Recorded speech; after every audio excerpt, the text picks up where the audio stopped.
Eh bien, messire, on ne peut pas dire que la chasse a été fameuse aujourd'hui. Hélas, non, frère Élie. Une perdrix et deux lapins, il n'y a vraiment pas de quoi pavoiser. Nous aurons peut-être plus de chance demain. Espérons-le, car l'hiver ne fait que commencer.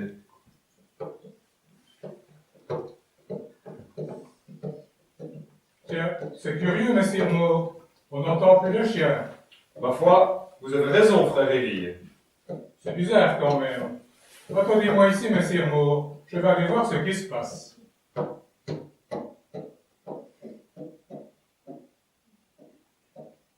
Messire Maure, venez vite. C'est un miracle. Un miracle? Mais de quoi parlez-vous, frère Élie? Mais regardez, les chiens, ils sont tous à genoux, comme s'ils priaient. Bah, ça alors, c'est incroyable. Je n'ai jamais vu ça. Et là-bas dans la prairie, regardez les moutons.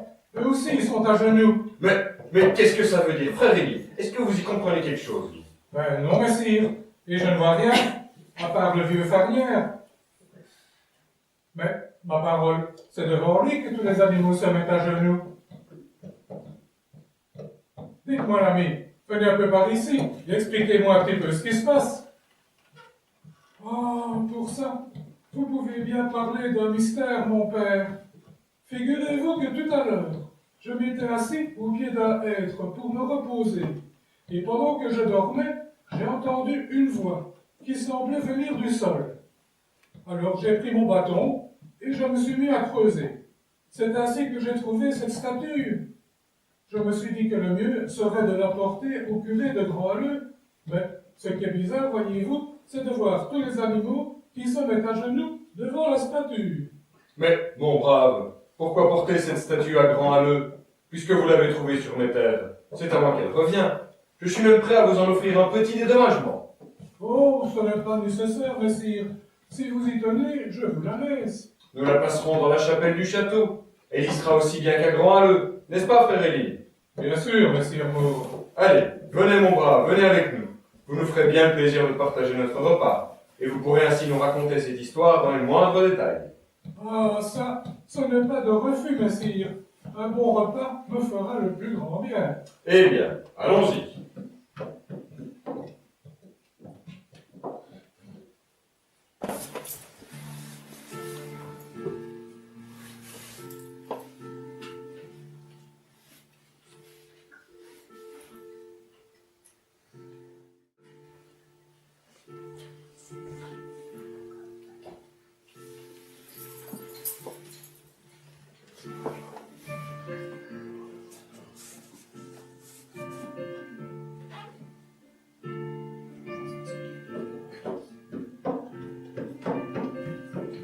Ah, enfin le jour se lève.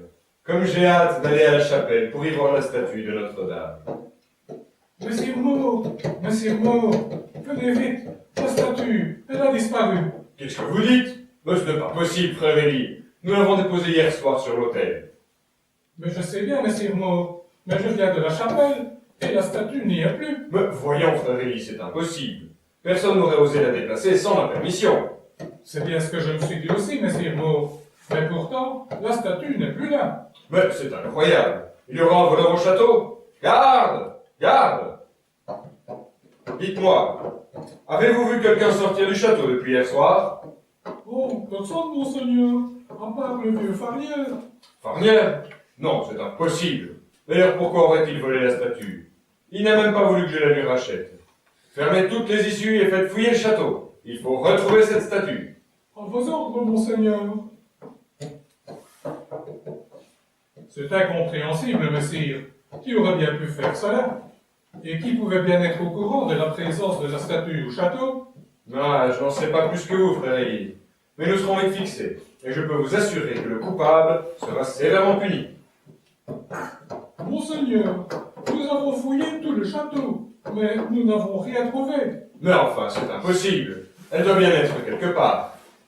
Il m'a bien écrit, messire. C'est peut-être ridicule, mais j'ai déjà entendu parler de statues qui retournaient d'elles-mêmes à l'endroit où elles avaient été trouvées. Vous voulez dire que la statue serait retournée à l'endroit où Farnière l'avait trouvée? Ben, on ne sait jamais. Elle ne peut quand même pas avoir disparu. Oui, vous avez peut-être raison. De toute façon, ça vaut la peine de vérifier. Allons-y.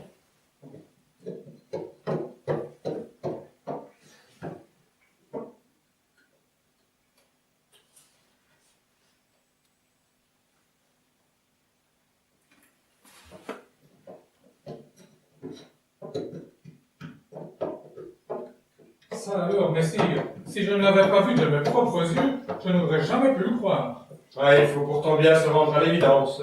Si personne n'est sorti du château, c'est que la statue est retournée d'elle-même dans la forêt. C'est un signe du ciel, messire. Notre bonne mère nous manifeste ainsi qu'elle désire être honorée à cet endroit. Oh, vous avez raison, frère Élie. Je vais tout de suite convoquer mon architecte pour qu'il entreprenne au plus tôt la construction d'une chapelle pour abriter la statue de Notre-Dame.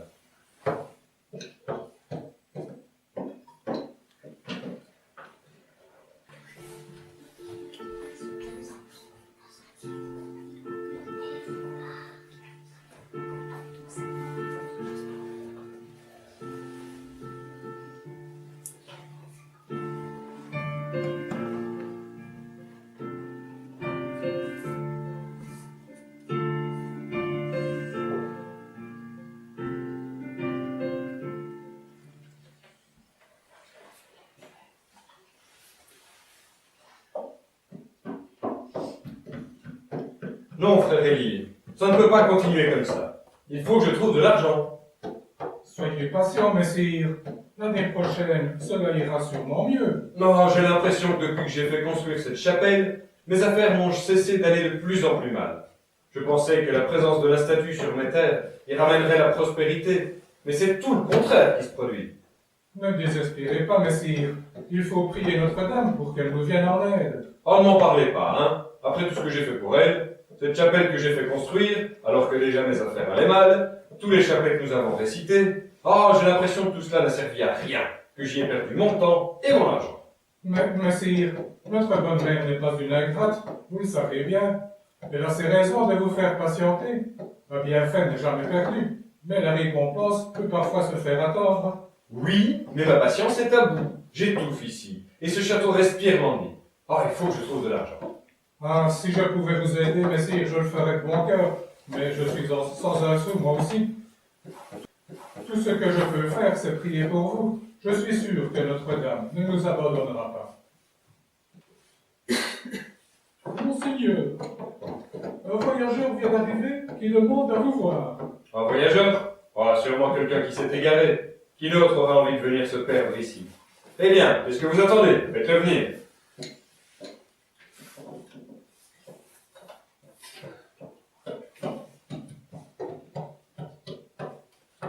Monsieur Maud, quelle joie de vous revoir! Anselme? Ça alors, je n'en crois pas mes yeux. Oh, ben je te croyais mort. Oh, ça fait bien 10 ans que je n'ai pas eu de tes nouvelles. C'est normal, messire, j'ai beaucoup voyagé, mais comme je passais près d'ici, j'ai tenu à venir vous saluer. Ah, tu as bien fait, ta visite me fait grand plaisir.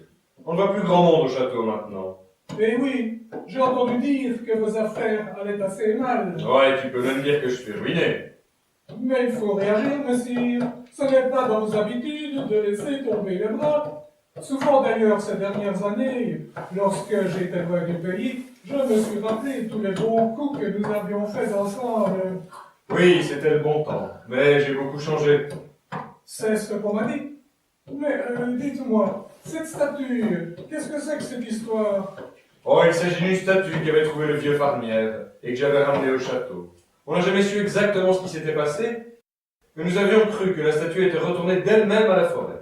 Ne me dites pas que vous croyez à cette histoire, quand même. Et pourtant, si, j'y ai cru. Et c'est pour abriter la statue que j'ai fait construire la chapelle. J'espérais que cela m'attirerait les faveurs du ciel, mais comme tu peux le constater, il n'en fut rien. Mais dis-moi, et toi, comment vont tes affaires? À merveille, je suis riche. Enfin, je devrais dire plutôt j'étais riche. Vous me connaissez, je n'ai jamais su garder de l'argent très longtemps. Ah, je vois que toi, en tout cas, tu n'as pas changé. Ah ben oui, la vie est courte, il faut en profiter, n'est-ce pas, messire? Mais, en fait, pour en revenir à votre problème, il y a peut-être un moyen de trouver une solution. Tu veux dire que tu connais un moyen de me faire retrouver ma fortune? Oui, mais ne vous emballez pas trop vite, messire, ce n'est pas si facile. Et l'aventure n'est pas sans danger. Je suis prêt à tout pour faire revivre ce château. prêt à tout.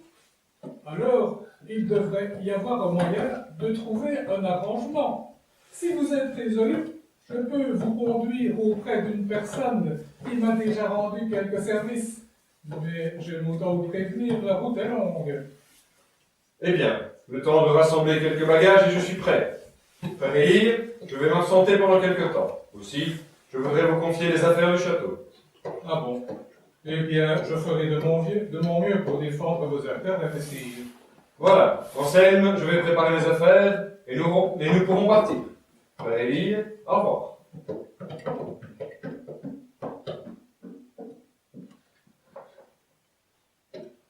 Ah là là, ce départ précipité ne me plaît pas. Surtout en compagnie de cet Anselme. Je n'ai jamais eu confiance en lui. Je me demande bien ce qu'il manigance. Ah, pauvre Messire Moore. Depuis qu'il est ruiné, je ne le reconnais plus.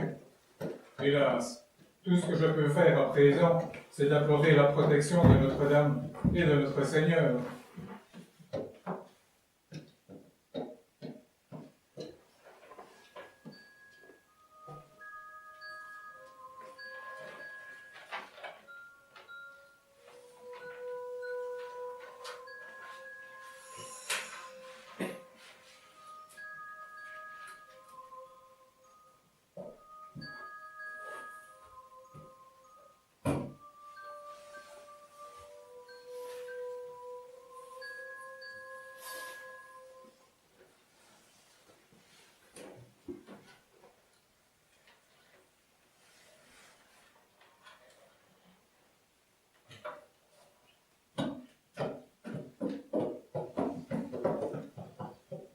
Et voilà, monseigneur, nous y sommes.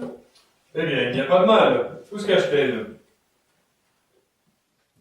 Bonjour, messire Anselme.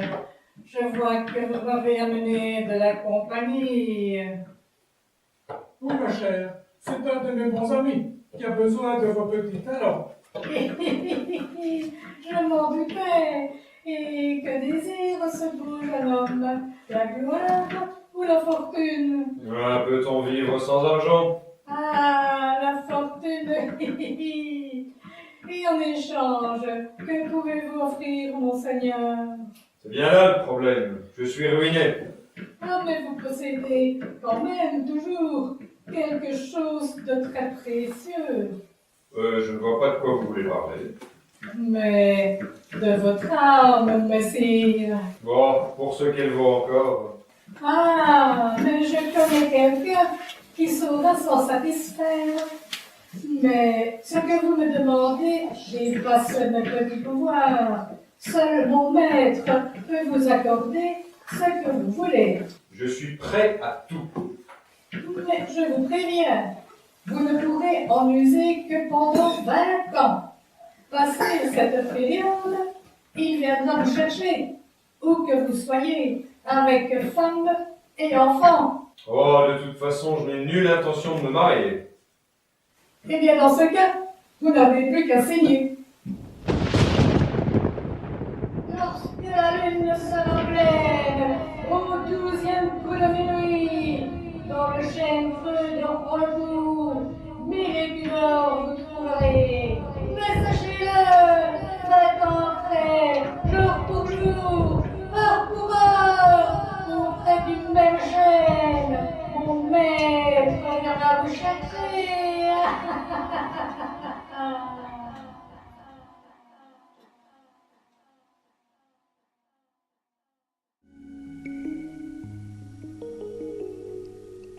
C'est donc ainsi que Moore vendit son âme au diable.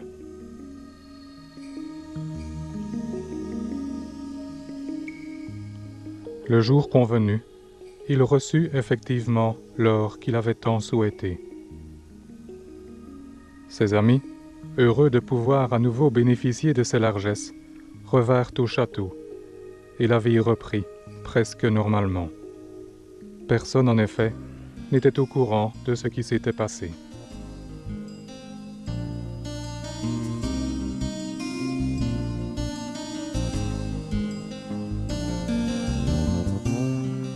Au cours d'une promenade, Moore rencontra la demoiselle Irène, de Vilance-sur-Lesse.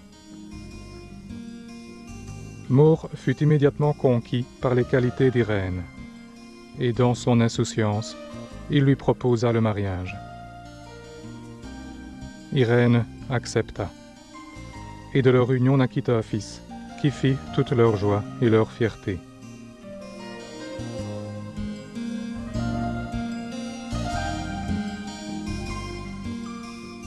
Maure paraissait heureux, et l'on aurait même pu croire qu'il avait oublié le pacte qu'il avait conclu avec les puissances infernales.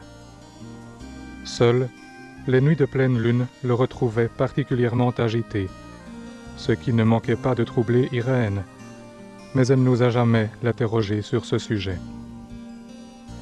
Elle ignorait donc tout du terrible secret auquel elle était maintenant mêlée, ainsi que son enfant.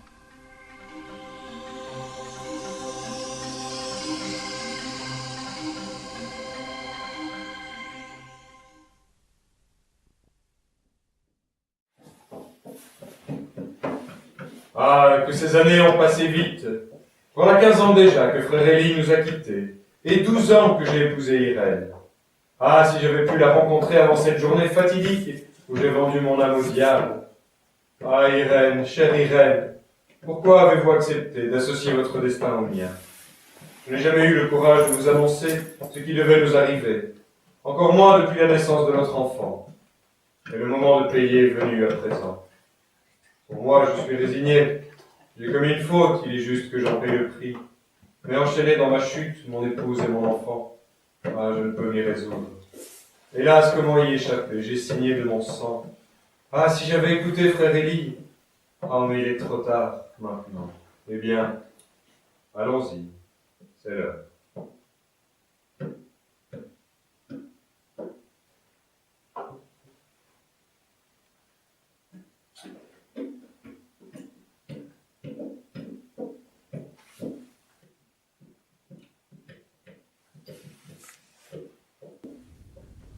Mon époux, nous sommes tout proches de la chapelle de Farnières.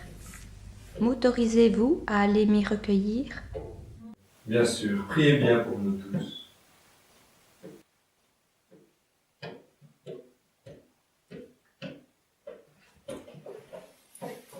Ah, revoilà donc ce chêne maudit. Et lui, où est-il à présent? Il me semble que c'est l'heure pourtant. Ah, Irène, je vous demande tellement pardon.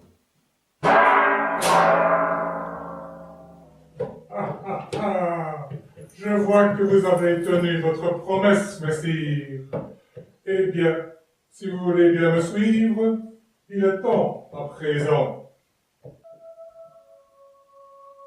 Mais, que se passe-t-il? Qu'est-ce que c'est que cette musique? Ah non, non, pas elle!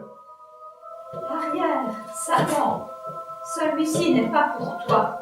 Mais il a signé, et de son sang. Il s'était aussi consacré à mon cœur immaculé. Et s'il l'a oublié, moi je n'ai pas oublié sa promesse. Ah, mais c'est terrible. Me voici sans force et obligé d'obéir. Contre elle, hélas, je ne peux rien.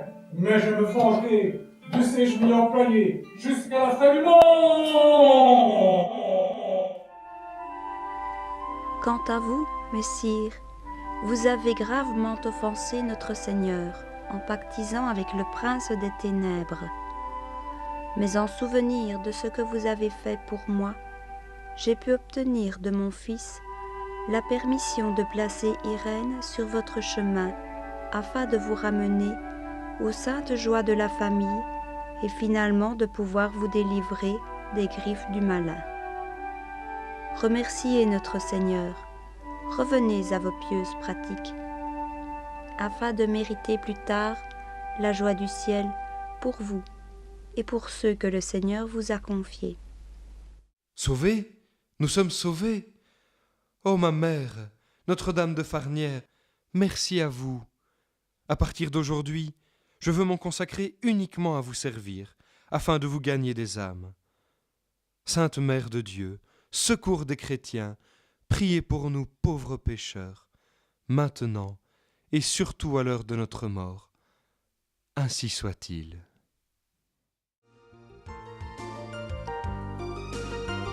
Maure et Irène vécurent encore heureux pendant de longues années, au milieu d'une progéniture nombreuse, élevée dans l'amour de Dieu et de notre Mère du ciel.